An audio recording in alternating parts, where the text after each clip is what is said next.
Well, hello, friends. Mark Holmes here with my buddy Cowboy Joe Boo. And as always, thank you guys for watching, commenting, and subscribing to the Joe Boo Sports Report. Without you guys, this literally does not work. Let's get open. Oh, we're already open for business. Welcome, everybody, to the show tonight. Wow. Can you believe it? We are literally 2 days away from the team headed to Oxnard. Guys, I'm as excited as can be. Welcome, Justin, NC's. Boy, I got to find my glasses. I lost my glasses just like Jalen Smith lost his brace. And seeing these comments from where they are, it's just kind of a little bit too far away from where I am. But I got Stephanie. I've got Boomer Sooner. I got Incognito. I got Johnson Factory. How's everybody doing? How's everybody feeling about our Dallas Cowboys? Guys, we are 47 days, 19 hours, 23 minutes, and 34 seconds away from kickoff against the Carolina Panthers. Are you ready? I know I'm ready. I hope the team is ready. And the team that we have, is the guys that we have leaving on Wednesday going to be our team? Or are there going to be some other additions? I see Kyle right there already has Earl Thomas. Well, Half the guys are brand new to this team. yes, and we're a young team. Half of them are brand new. Um, Earl Thomas.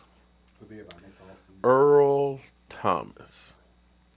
Here's what I like to do when I have a situation, when I have a decision to make or try and come up with something. I try and weigh the numbers, the positives and things like that. So let's look, for the sake of argument, what are the positives for Seattle of keeping Earl Thomas for another year without signing him to a new contract? The positive is you got a future Hall of Famer who has played for you incredible. If you can get him to come in for that 1 year, low risk, high reward. His cap number is 10.5. His actual salary is 8.5. Pretty good for that caliber player. Now, the possible negatives will be if you do get him to come in without giving him a new contract, you're going to have a guy who's going to be maybe a little pissed off.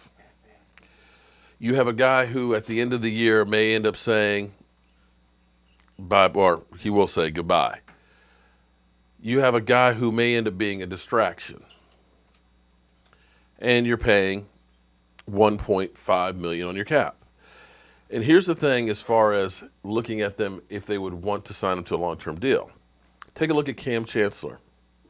Last August, they ended up signing him to an extension, 3-year extension, with $36 million. 13 of it immediately guaranteed, 12 million guaranteed as an injury portion of it, and he's now retired. They got 49 tackles out of $25 million. So they've got dead money because of that. So do you think they're going to be ready to go ahead and do the same thing with another aging veteran? They probably aren't, especially since they only have $10 million in cap room and have guys they need to lock up for the long term. So the positives for them letting him go are, one, you end the distractions if he doesn't show up on Wednesday. Number two, you're going to get $10.4 million in cap relief right now. You could get a third or a second round draft pick, and you can be focused in on down the road. Because I look at the Seattle Seahawks right now, and they're rebuilding. Everybody in their defense is pretty much new. Just about everybody. You've got a new defensive coordinator. You're starting over. You're trying to get back into where you were a couple years ago. So keeping him for one more year, what is that going to really do for your team? If you're not really looking at thinking that they're a Super Bowl team. Now, of course, all things being equal, who knows who really is a Super Bowl team? So that's one of the reasons why I think that they're still playing hard to get and trying to get as much as they can out of him. It's just been too much bad blood for him to stay. And I know a lot of people say, don't sign him. He's a bum. Are you kidding me? He was a Pro Bowler last year still. So, Ruben, I'm trying to understand why you're saying don't sign him. You're reading articles, the Cowboys don't have money. The Cowboys are fine as far as cash goes. They've got almost 15 million right now. They're ninth in cap space in the NFL for this year. And once this dead money goes on through, we're looking at somewhere in the neighborhood of $70 million in cap space. You're going to be fine with being able to sign Dak Prescott if he has a fantastic season. Zeke Elliott, I don't know that you're ever going to sign him to a mega deal as a running back because running backs get old overnight. So that's where it is right now. It's all really in Earl Thomas's court and how hard Seattle wants to play it. Do they want to have the distraction? Because it could get pretty ugly because every day it's going to be asked, what about Earl Thomas? Are you going to offer him a new deal? Do you think he's going to come in? Guys aren't going to want to focus on that. They're going to focus on the guys that are in there. What's happening, man? Well, I am just living the dream, guys. I'm finally excited. The offseason is almost over. Wednesday, the team will be landing at Oxnard. Thursday, they'll be on the field. The following week, me and Michael Anthony will be in Oxnard for practice. I'm happy. I'm excited, and I'm ready to rock and roll. Good news on the Randy Gregory situation. It is finally completely done, signed off, and everything else. Randy Gregory is officially back with the Dallas Cowboys under structure, and of course, he's going to be tested on a regular basis.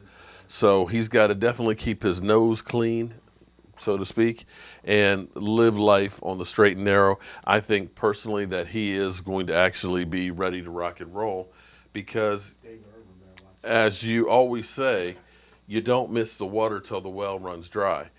And I believe him sitting out and realizing how much money he lost and the game that he loved can kind of change you. How much you're going to get out of Randy Gregory? I'm saying keep the expectations low. Right now, I'll be happy to see him make it through 16 games on the roster. Any anything above and beyond that is cake. It's gravy. So let's kind of relax on that situation. What that does is at least gives us another guy in the rotation because now we've got the hard part of not all of these guys are going to be able to make the team. You got Charles Tapper, who, we thought really highly of when we drafted him, who has yet to do anything. You got Malik Collins, who right now is going to be on the PUP list to hopefully just a few more weeks, and hopefully he'll get back from that foot surgery. You got Tyrone Crawford, who's there. Tyrone Crawford, who, oh my God, Madden made him look like a tank. They just did him dirty with that. I don't know what the hell happened, if that was a mess up, if that was a joke, if somebody was just pissed off at him. Maybe he took his girlfriend or something, but that just wasn't right. Keep him in the middle. Oh. The way that he looks at Madden. I mean, that was just wrong. I mean, damn. I mean, I've met Tyrone Crawford, and I mean, I look like that next to Tyrone Crawford. Am I going to training camp? Yes, I will be at training camp on the 2nd. Next Thursday, we'll be there spending the night in Oxnard. We'll probably do a live stream Thursday night, and then Friday we'll be there, of course, but there's no practice because the players have off. Kenny Vaccaro. Well, here's the problem. Visualize games. Kenny Vaccaro as well as Eric Reed out there, the Cowboys will never sign. In fact, both of those guys are being basically blackballed because of the anthem protests. And knowing Jerry Jones, who is adamant about guys standing, that's going to be the last guy that they end up signing on this team. So I don't think that's a possibility, him or Eric Reed. So it is what it is. A guy who I would have loved for us to have signed before we drafted Van Der Esch was Demario Davis, who was a free agent from the Jets, who had 133 tackles, 5 sacks, and 3 interceptions. But, again, he was actually part of the NFL players that ended up negotiating with the NFL about the anthem protests and stuff and doing work in the community and things. So, unfortunately, politics are going to get in the way of that one. David Short, it's funny. We got Taco Bell talking about Mike White. There are three guys on our team that are extremely hyped that have yet to do really anything. Randy Gregory, you would think that we ended up signing Reggie White. Randy has some tools and some skills. Don't get me wrong. Don't get me wrong. He can be the sky's the limit. But he's only played about 300 snaps in the NFL and has one sack. Taco Bum, I never told you I had a twin brother. You have three brothers. I have three brothers, but what are you talking about, a twin brother? You lost me on that one. Who are you saying is my doppelganger, I guess? I don't know who you're saying that it is, unless you're saying that I'm Tyrone Crawford's belly or something. I don't know. Yeah, Vaccaro was vitalized games. Yes, Kenny Vaccaro was another one of the ones that was leading it actually in New Orleans as well. And you see him as well as Eric Reed are both still unsigned. And you look around, safety is a pretty key position in the NFL, and you got those two guys that are still sitting out there, as well as Des Bryant's still out there too. And here it is, training camp, and nobody signed him. That's his fault for not going with the Ravens. Well, yeah, well. That's his fault. They offered him a 3-year deal for 21 mil. Sal, here, second round is still kind of high for me in my taste. Third round is what I really, really think would be a fair deal for him. The second's okay. Taco Bum, you know what's great, Taco Bum? We are in America. We have freedom of choice. If you don't like what I'm talking about, you don't have to be here. And quite frankly, I'm a positive person. I try and look for the glass being half full. I try and find the positives. But you jackasses that have nothing but negative crap to say are really just a downer. And it's pathetic that your life you spend literally just hating and being nasty. You know, life is short. I'm 52 years old. I'm on the tail end of my side of life. I mean, I think the average life expectancy for a black man is 68, 69 years old. So maybe I've got 15, 20, if I'm lucky, maybe 30 years left. I don't want to spend my life just being bitter, evil, and ugly. I want to enjoy my time and think positive thoughts. If you're just that, I mean, I hope you're not like that in real life. I mean, seriously, guys, life's short. Don't waste it. Anita, I just can't understand it. And you know, our season could go to shit. Dak Prescott could go down the toilet. Zeke Elliott could get in trouble. Jason Garrett could be Jason Garrett and make some boneheaded calls. And we can deal with those if and when they happen. But to constantly be living and saying, Dak Prescott sucks, he can't do this, he can't do that, every single day. Steamin' Willie Beeman, he's obsessed with Dak Prescott failing. I'm wondering if, Dak Prescott stole his girlfriend away from him or something, because he's got some real hate and dislike for the guy. Is that what it is, New Jersey Cowboy fan, that trolls don't have a life? That's sad. One guy Um, made accounts as a troll on the same live stream. You're right, dude. I am definitely giving him too much attention. But, I just want to at least try and give people something to think about. One thing I like to do, being the age that I am, that I've seen some of the stuff that I've seen, because I've seen a lot. I mean, I used to watch football on a black and white TV where the TV was this big, the cabinet for it, and the screen was this big. Okay, one of those big pieces of furniture. I remember when we took off and landed on the moon. That's how old I am. So I've seen a lot. And I like to at least try and pass on some of that knowledge to some of you guys, out there. And maybe you guys won't make some of the same mistakes that I made. Stephen Willie Beeman is dead. Somebody killed him? Because I'm amazing because we don't see him.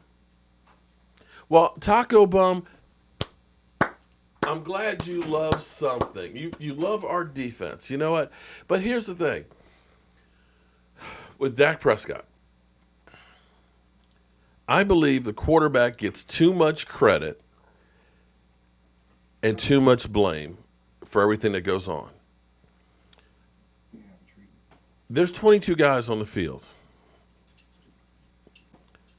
And the thing about football is this you can have 10 guys do the exact right thing on a play, and it only takes one guy to make a mistake, and the play is nothing. It's a loss, it's an interception, it's a turnover. One guy. You have to have all 11 guys do their assignment. And on top of that, you have to have the coaches be able to put them in a position with a play that succeeds. And winning in football is not easy, especially on the NFL level.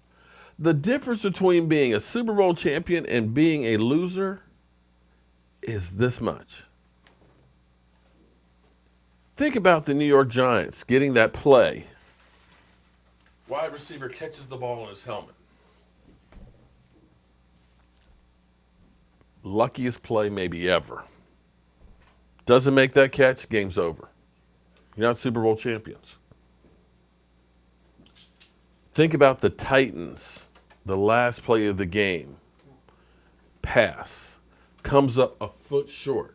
That's the difference of being a Super Bowl champion and being a loser.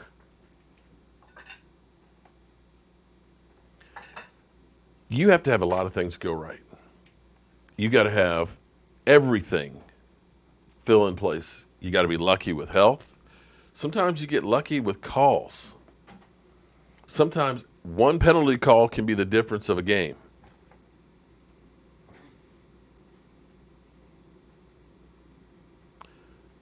The source is that voodoo doll. What source are we talking about? You've kind of lost me. The hell with the midgets. Oh, man. You know, it's funny because, there he is. He's back.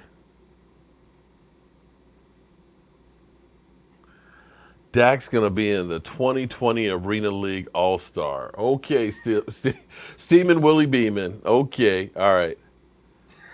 Liar, liar, plans for hire. 2 playoff wins. Go ahead. Go ahead. Go ahead, trolls. Get them all out. Let's go ahead and hear them all, okay?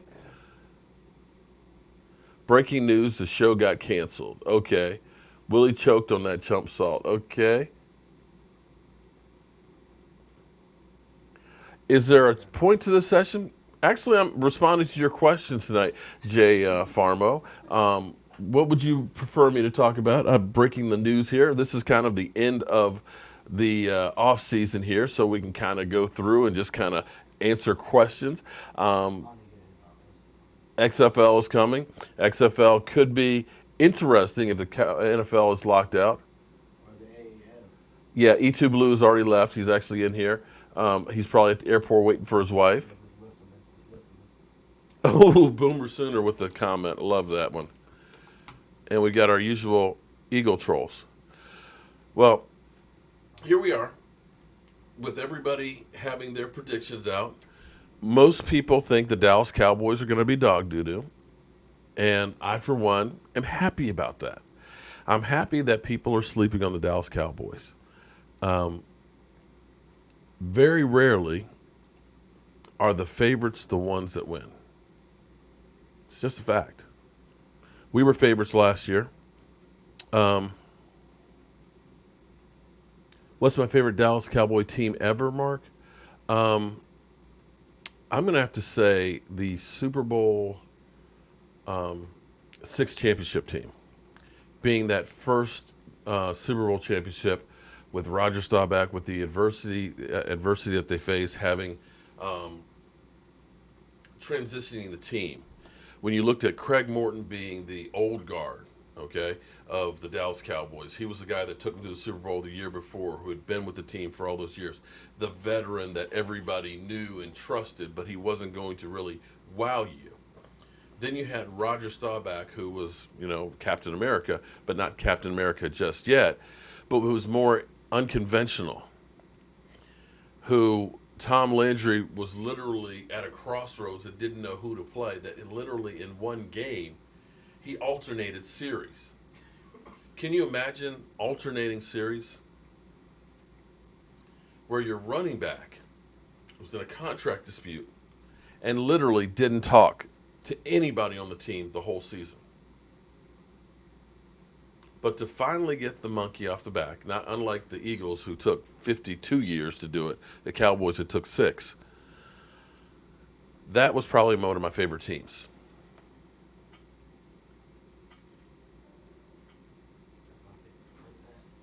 Well, the troll.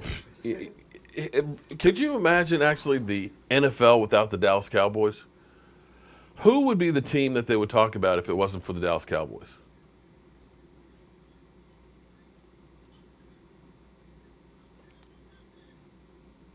Well, they definitely, Ethan, love being on this channel. I'll tell you that because I usually have more Eagle fans on here before Cowboy fans get on here.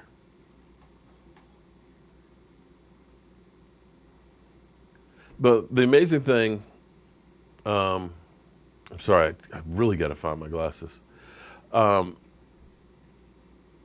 is I don't ever go on like Eagle sites and stuff where they're trolling like this constantly. Steve and Willie Beeman, you can't have any time to go anyplace else other than being here.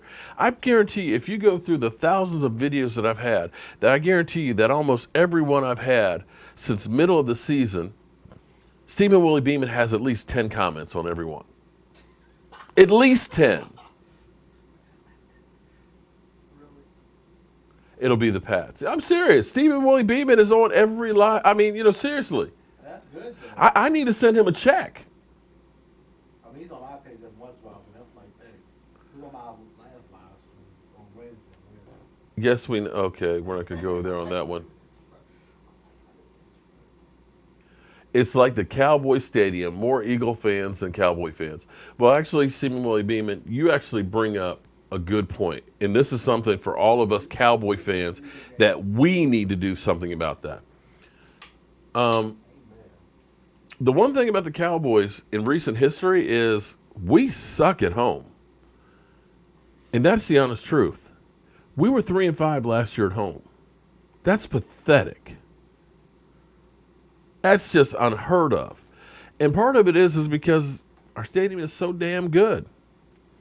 If you're a fan of another team, you want to at least go to Dallas at least once because you want to see that big-ass television screen. You want to see the twin clubs that are on each side of the stadium. You want to see that beautiful artwork. Of course, you want to see the Dallas Cowboy cheerleaders. You want to see that big mirror that's out there pointing to the sky, the fountains that are there, the paving stones. I know a lot of you Giant fans, Eagle fans stuff, want to see Joe Boo's stones that are the walkway around that. You want to see those giant doors open up or see that roof come through. They want to see the stones right by Tom Landry's statue. That's right. Well, that's where one of our stones is right by Tom Landry. The other one is on the players. Right by Tom Landry. Well, the Joe Boo's stone is actually at the players' entrance. But here's the thing. Our stadium, we suck at. Because we do have so many damn fans from other teams there. And the cost of the tickets down low where the rabid fans put the fear of God in the other players, the rabid fans can't afford. But we need to fill that place up with Cowboy fans, and we need to do like other teams do. Get a home field advantage. If you ever go to Seattle, I went to the Seattle game in 2013, I think it was. The one where Sean Lee got knocked the F out on that cheap shot. Sean Lee is chasing a play, turns, and boom. Literally, I thought he was dead. I'm not going to lie to you. When I saw that hit, I swear Sean Lee is dead. Don't call the ambulance, call the morgue. But when you get inside that stadium, you feel like you're inside a jet engine. When you used to go to the Raider Stadium with those crazy-ass Raider fans, you're scared. You go to Philadelphia, you don't want to wear your Cowboy gear. I got it on my bucket list to go to Philadelphia and wear my Dallas Cowboy jersey, but I need to put it on the end of my bucket list because that will be the end of my bucket list. I guarantee you if I show up in Philadelphia with Joe Boo wearing a Cowboy jersey He'll be fine. in an RV, I won't be getting out alive. That's a home field advantage. He'll be You go to Dallas, fine. A lot of people you have a good time. Didn't we have a great time there?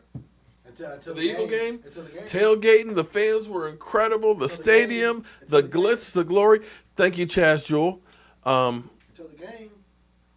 Appreciate the super chat there. But then the game started, and it drove me crazy because you got the three Cowboys that are there. "Ah, make some noise, make some noise. It's up on the jumbotron and all that, and you have the decibel meter up in there. And I'm sitting there looking at the meter going up, but I don't hear any more crowd. I was like, wait a minute, I think they got a rigged needle because it ain't that loud in here. We as fans need to go in there and we need to go ahead and support our team. Unlike the 80% that come in here that forever saying how much our team sucks. Jason Garrett sucks. Dak Prescott sucks. Sean Lee needs to go because he's injured all the time. Tyron Smith is, he's injured. We need to get rid of him. Law Nation, you and Vosh know about the 80%. We need to stop being the 80% and we need to be the guys behind the team and support them. And maybe they might do a little bit better instead of all y'all being Debbie Downers, man. I don't know what's wrong with you guys. You're so-called Cowboy fans, but all you do is, criticize every damn thing. No, last year we didn't get where we wanted to be. But you know what? We could have been the Cleveland Browns and been 0-16. Don't go to Cleveland to get a paycheck. I mean, seriously. Don't go to get a paycheck. 9-7 for some teams would have been ecstatic through the roof. Seriously. That's what it was. You don't think Tampa Bay would have been happy to be 9-7? The New York Jets? They probably, Hell, the Raiders would have been happy to be 9-7 last year. I mean, come on now. Some of you guys feel like we're entitled because we're Dallas Cowboy fans. Automatically, we're supposed to win everything every year and all that. So that's not the way it works in football. And as long as you have that attitude where you don't think you have to work to earn something, you're not going to get jack crap. No, I'm not having a meltdown. I'm just kind of like, these haters are just ridiculous. And I'm trying to understand what would satisfy you guys. Because I can see our Dallas. Here's how crazy some of you guys are. Let's say hypothetically, the Cowboys went on and won the Super Bowl. Let's just say hypothetically that happened. I can see a lot of you guys saying, oh, well, it wasn't because of Dak Prescott. It was because of blah, blah, blah, blah. Or no, it was because of Jason Garrett. It was blah, blah, blah, blah. It wouldn't matter.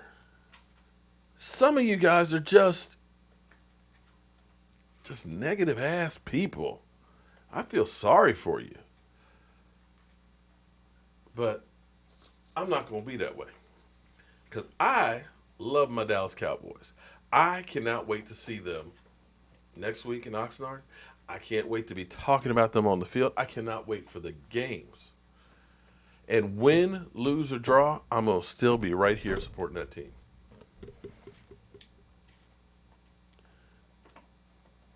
Even if, yes, Isaiah, yes, we would still have haters. Yes. There's no ifs, ands, or buts about that. Yes. People would still say it wasn't good enough.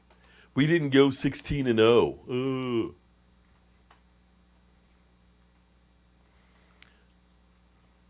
Well, I'm going to be curious to see. Hypothetically, let's say our season's going real well. We'll see what they end up saying, of course, because, when we were winning in 2016, when we weren't expected to win, when Tony Romo was gone and people had already given up on the season, and here it is, we're going through a streak of just winning. It still wasn't quite good enough. It was still, we need Tony Romo back because Dak sucks. You're winning games. You went to Pittsburgh, something no rookie had done before, and won against the Steelers in a shootout. What more did you want? Who will be the stud at training camp this year? Oh, man. Who will it be, or who do I want it to be? That'll be the different story. There's so many guys that you want to see do well. Michael, yeah, without a doubt, Michael is hoping and praying that Rico And Gathers there's is a the tape guy. of him blocking, of working on blocking. Yes, Michael has been wanting to get the Rico Gathers jersey now for 2 years going on now. There's like Um, 5, 6 people in my comment section I want to get too if he makes the team. So it's like, I need him to do more than just make the team. I need him to be something special. Um, he will be. He needs talent. God, He needs talent. Give the man a chance. who do I want to be breakout player for this Oh, year? Taco. What about Taco? I wouldn't mind seeing Taco. Taco. I would love to see Randy Gregory just because of all that he's been through. That would be a great But story. that would hurt. What's his name? What about Irvin? Might. I'm not saying breakout star, but if Gregory has a good season, Irvin might be kicked to the curb by the end of the season. I don't know about that. It's possible. But okay, here's the thing: you can never have too many good pass rushers. I know. Okay, believe me, you can never have too many. But can Irvin stay off of suspension? Well, yeah, they can still go with four tight ends. Um, that is true. The question will be, will he be active or not? Um, we'll have to wait and see on him. Um, I kind of want to see Connor Williams step up because He's starting too. I know he's definitely starting. He better. Connor Williams could be a key because we had all kinds of issues with guard. If he can stabilize the offensive line, that's going to bode well for Zeke. And if Zeke is able to get started, that's going to bode well for Dak Prescott as well as the wide receivers. Because if if Zeke Elliott is eating up some yards because that offensive line is blowing holes through the place, you're going to be able to do run pass options to teams to death. You're going to see single coverage on the wide receivers that are speedy, and you're going to see guys that are going to be able to beat some guys from time to time. So Connor Williams on the offense would be the guy I would love to see break out and just have an incredible season. Um, Defensive wise, God, I would actually love to see Xavier Woods to really step up and be a hard nosed, great safety. Vosh is a bum. Hey, man, hold on, man. Why are you talking about my brother from another mother, man? About the live stream at 10 Are you o'clock. kidding me? My man's about the live stream at 10 o'clock. Hey, why don't you go to his chat at 10 o'clock and tell him he's a bum? Well, Tell him he's a bum. It is live stream at 10 o'clock. but Jackie, you're right on that. The thing, again, the curse and the blessing of being a Dallas Cowboy fan is you see everything every single day about the Cowboys. So whenever there's a mess up or a mistake, you see Dak Prescott's passes. You don't see Marcus Mariota's mess ups and stuff. You don't even see highlights from him. You don't see Jared Goff when he messes up. You only see the highlights of when he wins. But the Cowboys are so micro-analyzed that you think that, oh, Dak Prescott has these deficits that nobody else has. I didn't see anything like that with, Jimmy Garoppolo. Of course you didn't. They don't show his coverage of him. So you think that things that happen to the Cowboys don't happen across the board, but they do. The difference of winning and losing for the Cowboys truly was not having the running game. Philly Fanatic, the curse of Jobu. Yes, that's right. Jobu has been around since 2013, and of course, the Cowboys have only been cursed since that time. Everything was always perfect up until 2013.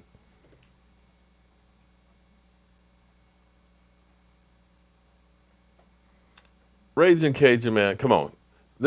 Here's the thing. You want to trash the team, that's cool. But why you got to call Vosh a girl? Come on, man. Tell him what live stream. You know what? He I live wish stream- Vosh was here and you could call in and tell him that directly No, yourself. He's actually live stream right now, so you go on his page and tell him that right now.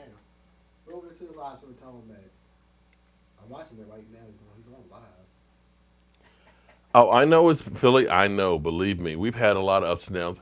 And a lot of that, really, it's not the curse of Joe Boo. It may be the curse of Jerry Jones.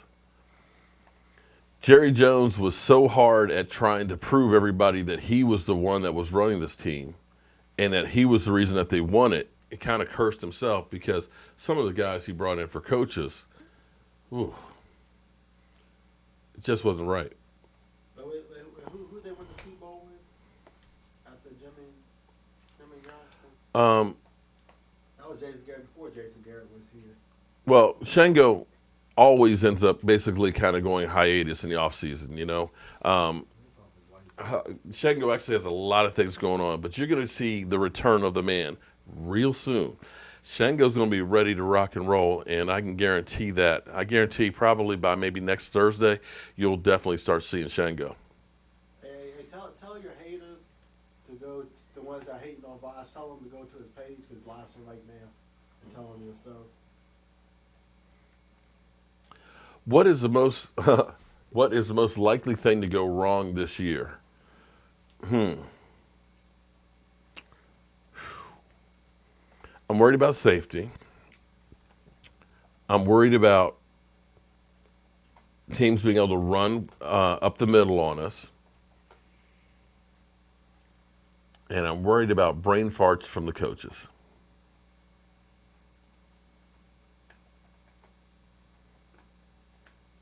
So those are the things that concern me, keep me up at night. I, for one, like that big fat guy in the middle. That we really don't have that really huge fat guy that takes up two spaces on the defensive line. We have a lot of speed, which is great if we're keeping teams that are going to be passing more than running the ball. But when you're getting pounded down the middle, you need a big guy to kind of stop it. So that would be my biggest concern right there. Concerns from last year that we ended up taking care of. Depth was one. We did not have quality backups. We were great from 1 to 22, but from 22 to 30, not so great. We didn't have a lot of guys to fill in. You see it linebacker, you see offensive line, and I think the coaching staff was limited in their planning for the season. I think the Cowboys, after the success they had in 2013, ended up saying, we got the formula. Everybody on Voss's page. We got the formula to win. All we got to do is pound the ball with Zeke Elliott, and we're going to be fine. Well, Zeke Elliott's head wasn't into it. Zeke Elliott was not there for 6 games. And you looked at the coaching staff, and it seemed like they were like, we don't know what to do. And it became that much more predictable, and it just ended up killing us. If for the simple fact of you have different personnel and different position coaches, it means some things are going to change and will be less predictable, which I think will be a big bonus for us. Something else that's going to actually work in our favor is when you look at our division, Eagles, you're going to play a lot tougher schedule than you did last year. The secret is out that you guys were a good team. You're a Super Bowl champion. People are going to be coming after you. And you're not going to be playing the Chicago Bears and the 49ers and, you know, a lot of these cellar dwellers. You're going to be playing real teams. And you look at, say, the Giants. The Giants' schedule is brutal. The Giants is hell on earth. I think the Giants could possibly go 2-6 to start the season, or maybe even 1-7. So when you look at the schedule and stuff, it's going to be a dogfight. But the Cowboys, regardless of what you say, have played well in their division over the last 4 years. And that's a fact. If they can do that, beat teams they're supposed to beat, get a couple of games maybe that you're not supposed to, they're going to be okay.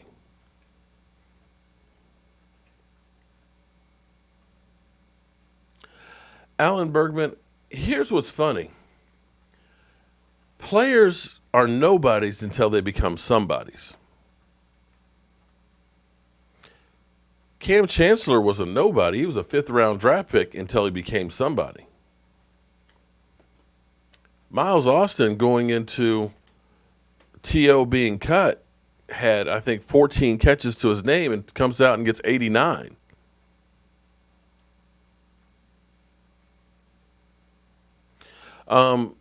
Quick question on, Michael, on David Irving, why they moved him defensive end to defensive tackle? Because that was out of necessity, because we don't have a lot of defensive tackle big guys. It's almost like with the Cowboys, they have a prototypical size that they like their defensive tackles and defensive ends. They like guys that are taller and longer, 6'4", 6'5", that are a little bit on the lean side, that are fast. And so with Collins got hurt last year, you had Brent Price that got hurt as well last year. And Brent Price, he may actually be a guy that breaks out for us. He actually was playing really well till I want to say week 4 or week 5 until he got hurt. And once he got hurt and David Irving came back, they had to move him in there because we didn't have another tackle. David Irving played really well at tackle, but the problem is you're taking a bigger pounding, and with that length that he has, being as tall as he is, you're a big target. So you're going to take some hits. Um, you can't bank. Well, here's the thing that's kind of interesting. You can't bank on nobody's becoming somebody's, though. Well, Dak Prescott was a nobody. Look what he did his rookie year. There's a lot of players out there that nobody thought much of. Charles Haley, nobody thought he was going to be a 5-time Super Bowl champion, did they? You can look around on your team, and you had a lot of guys that were, became diamonds that were really, really rough. And in the NFL, you kind of have to bank on that. Okay, Raging Cajun, so you're trying to start something between me and Vosh? Well, I mean, Boss lost it right now, so you go on his page and I may ramble a lot because I've had a lot of concussions and things. But here's an interesting thing, Raging Cajun. You don't have to be here if I'm just rambling. That's what really I don't understand why people waste their time if you're not enjoying something. go on Boss's page and tell him that. John Randall, great example right there. John Randall, nobody thought much of. He was undersized for defensive tackle, and he's now in the Hall of Fame. Larry Allen, great example. So, yeah, but here's the thing you have to look at for the Cowboys. Not everybody's going to work out. You're going to bring in some free agents that don't make it and things, but at least the guys that we brought in aren't like going to kill you on the cap. The Eagles, for example, you brought in the greatest player that nobody knew, Nnamdi Asomugha. Paid him $25 million, and what did he do for the Eagles? He was a name player that everybody said, oh, he's going to do great, but unfortunately didn't bust a grape. But sometimes it's the guy that you least expect that's hungry that comes in and does the deal for you. So until you see these guys out on the field, you really don't know what you get. You have guys like DeMarcus Russell, who everybody thought, oh, yeah, he's a number 1 draft pick. Yeah, how'd that work out?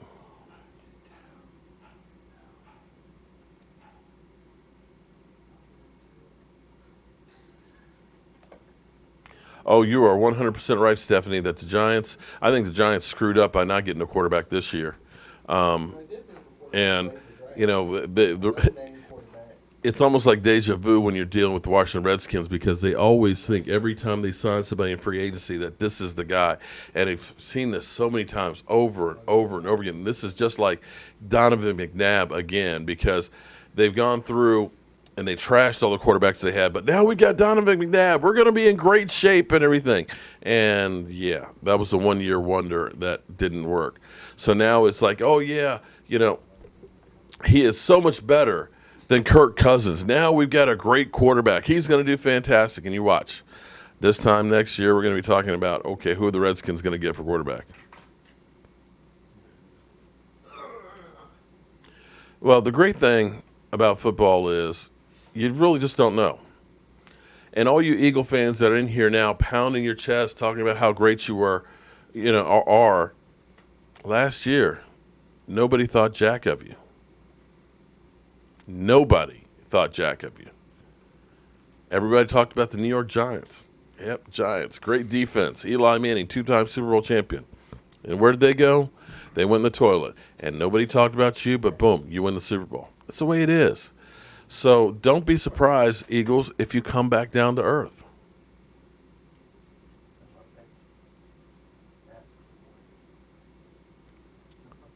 Um,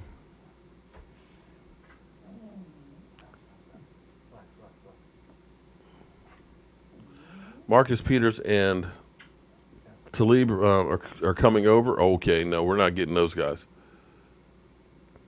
I think I'll be honest with you. I think Kirk Cousins was a better quarterback. He was a damn dirty. Trolls are undercover Cowboy fans. I think trolls, most of them just didn't get enough love growing up.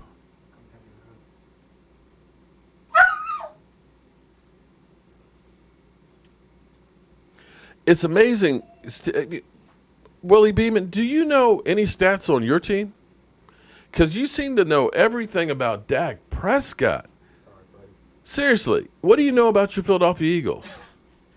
Oh wait, they won a Super Bowl. That's it. They won a Super Bowl. That's it. Harry E., shout out to you on that one because those are the two things that I always say that you can count on. The Patriots will be in the playoffs, and the Browns won't. Other than that, everything else is subject to change.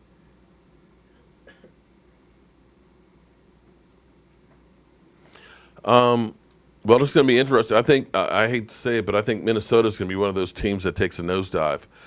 With Green Bay having Aaron Rodgers back, you watch. Minnesota's not going to have that great. Two teams I think that are going to have a hard time this year that are not going to repeat like they did. The Rams, I think they're overhyped, and I think Minnesota both are.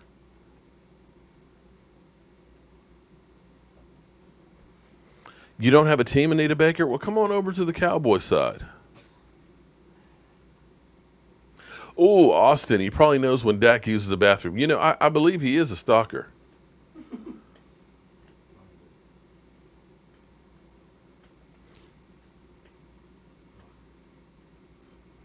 Um,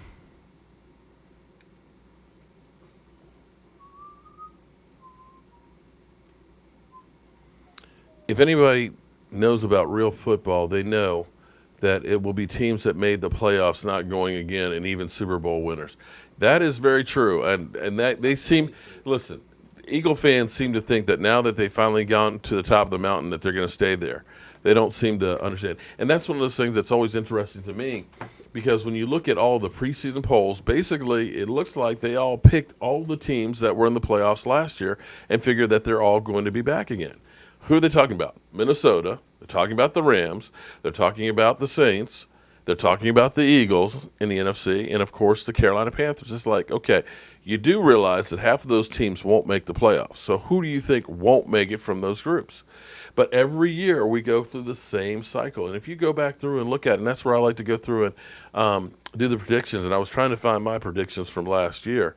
So that way we compare where the team actually went, and I couldn't figure out which video it was. But this year I put 2017 predictions, so that way, 2018 predictions, so that way we'll be able to pull it back up and look at it. But they don't seem to take that into account.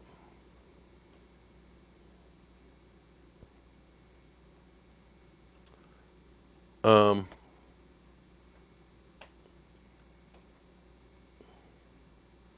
did I fart? No, actually I didn't fart. Okay, so Raging Cajun, what are you, like 5 years old? Damn trolls.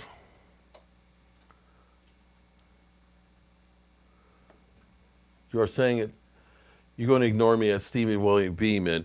You're saying attempts and not completions. We don't throw the ball a lot. We are a running heavy team. Yeah, I agree with you on that.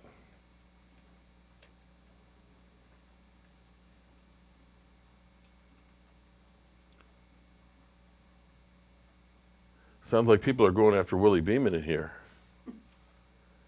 Well, what are you guys most looking forward to this year in training camp? I appreciate it, Eric.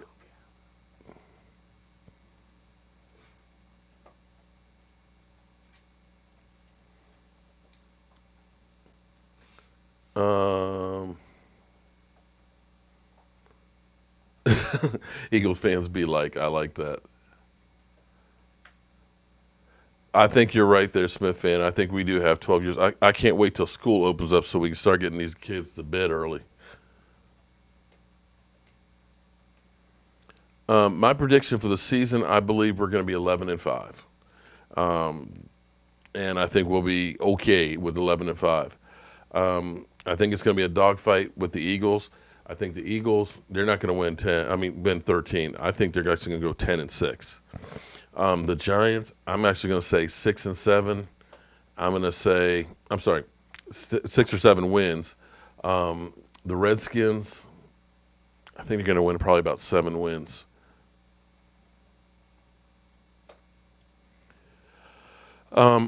Eric, they've done something with Will McClay. For Will McClay to be rumored to be the Texans wanting to talk to him, I think they've got some kind of an agreement where he's getting paid big bucks and he's actually doing a lot of stuff behind the scenes. And it's just that, okay, listen, you're the GM, but we're not calling you the GM. Just be okay with that. Because here's the thing, this is one of the things that actually I'm really interested to see, and this will be very, very telling. If you notice, since the meeting with Roger Goodell over the $2 million in legal fees, Jerry Jones has been missing in action. When free agency started, Jerry and family were on vacation. Will McClay was there, holding down the fort. He was the one that was meeting with the tackle from New England and Alan Hearns and all those guys. He has been running the show. You have not seen Jerry Jones out there talking about players other than a couple times about, Des Bryant, and they basically made him be the bad guy and fire Des Bryant.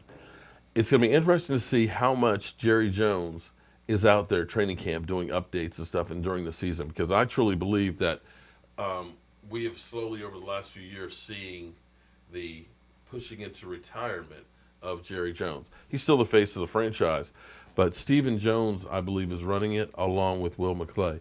And I think this is part of the reason why when you see the team, the Des Bryant, the being more frugal with the money and getting the cap in order, the evaluation of talent, the lack of moving up and down in these wild crazy trades that Jerry always is doing. Let's trade 2 number ones for a Roy Williams, signing TOs. They've gotten away from all that stuff, and they believe in building with homegrown talent, guys they draft and guys they sign themselves, not big name free agents. For the most part, you can look at the last 4 years and say we've done more winning over the last 4 years than we did the previous 4 years on that. And I think that is the Stephen Jones effect and the slowly taking more and more power from Jerry Jones. And it'll be interesting to see how much we see Jerry Jones out there on a daily basis once camp starts.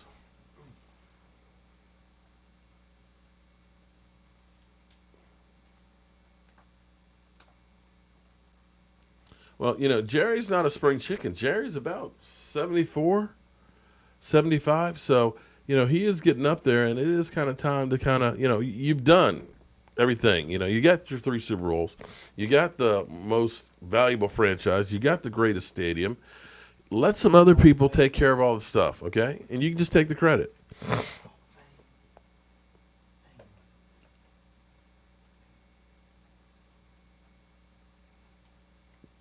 Oh, so an Eagle YouTuber said, I am a goofy old man who thinks he knows football. And, okay, well, maybe I think I know football. I definitely don't know Jerry Shakes. And probably Jerry Shakes is talking about me to try and pull up his channel some. So, and quite honestly, who gives a rat's ass what an Eagles YouTuber has to say? I mean, seriously.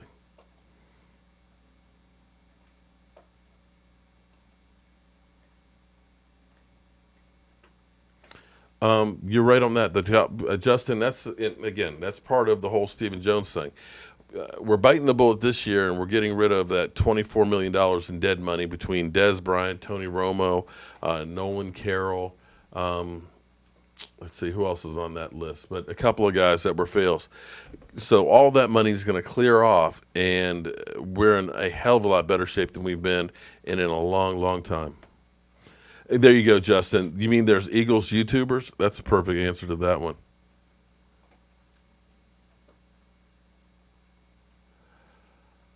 Well, Brian, give it a chance because it takes time to build a team. Here's a great thing about this team. We only have one guy over 30 years of age. One guy. No story. No, no, no, no, No no. story. Only one starter. Oh, One oh, starter. there's 3 of them. One starter over 30. There's 3 of them. You're a young team. You got room to grow. You're going to have cash next year.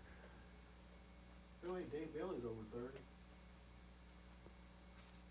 I'm pretty sure it's And Sean Dan Lee, Bailey. No, no, Sean Lee is turning 30. yeah, I thought, yeah, Okay, Dan Bailey, I don't think is 30. I can look it up. Look it up. Dan Bailey's not 30.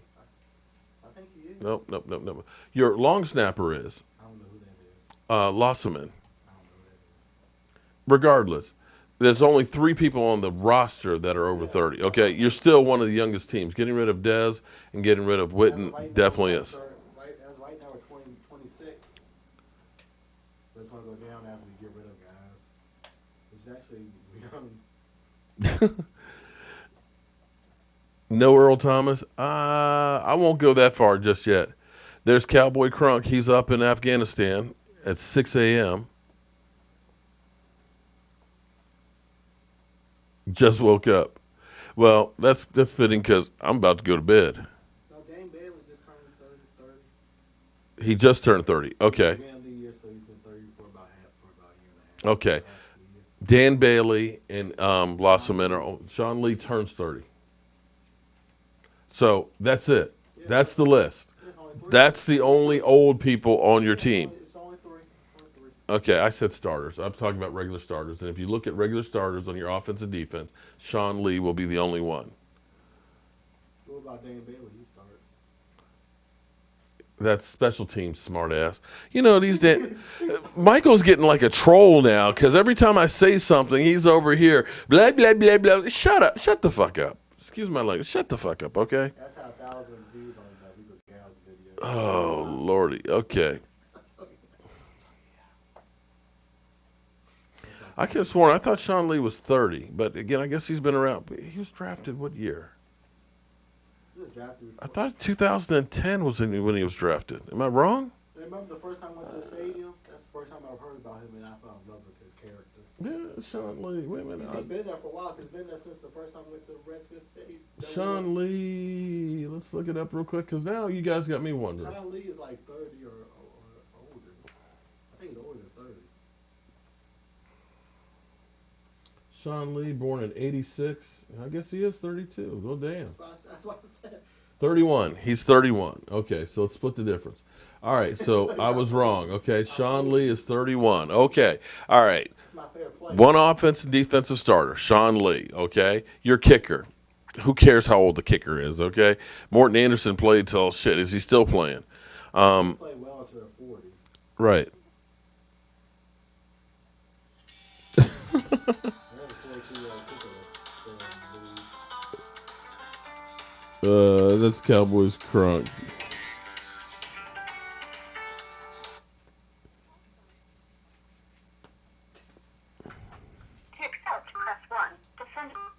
There we go. Hello, Cowboy Crunk. Hey, what's up, brother? You there? I'm here, man. What's going on? Hey, I just wanted to call in and give you tributes to one of your shows you did this week. And I want the fans to hear it because it was a special show to me. Okay. The one where the mother sent you the email about her son that was in the car. Oh man, I really want to say that was a really touching story, man. And I told you earlier, I told you in the email, if you have, I know you just reached 25,000 subscribers. If 24,999 of them are trolls, and you have the power to reach out to one mother like that, that's really awesome. So man, keep doing what you're doing, bro. I appreciate that, man. I tell you that from time to time I get letters from people. Pierce. Remember Pierce down in Dallas in the in the wheelchair. Him as well as oh God, I'm having a brain fart. In Arizona, he's a recreator at Tombstone. His wife Maya is really, really sick and stuff, and I haven't seen him much on here, and I know he's dealing with that. But from time to time, I get letters from people that literally just break your heart, and it just makes me realize that this is why I do this. There's a lot of jackasses that are just people that just hate and just want to stir up stuff and all that, but I can ignore them when I get stuff like that. But I appreciate that, and I appreciate people like you that are out there helping keep our country safe, man, halfway across the world, man. No problem, bro. I just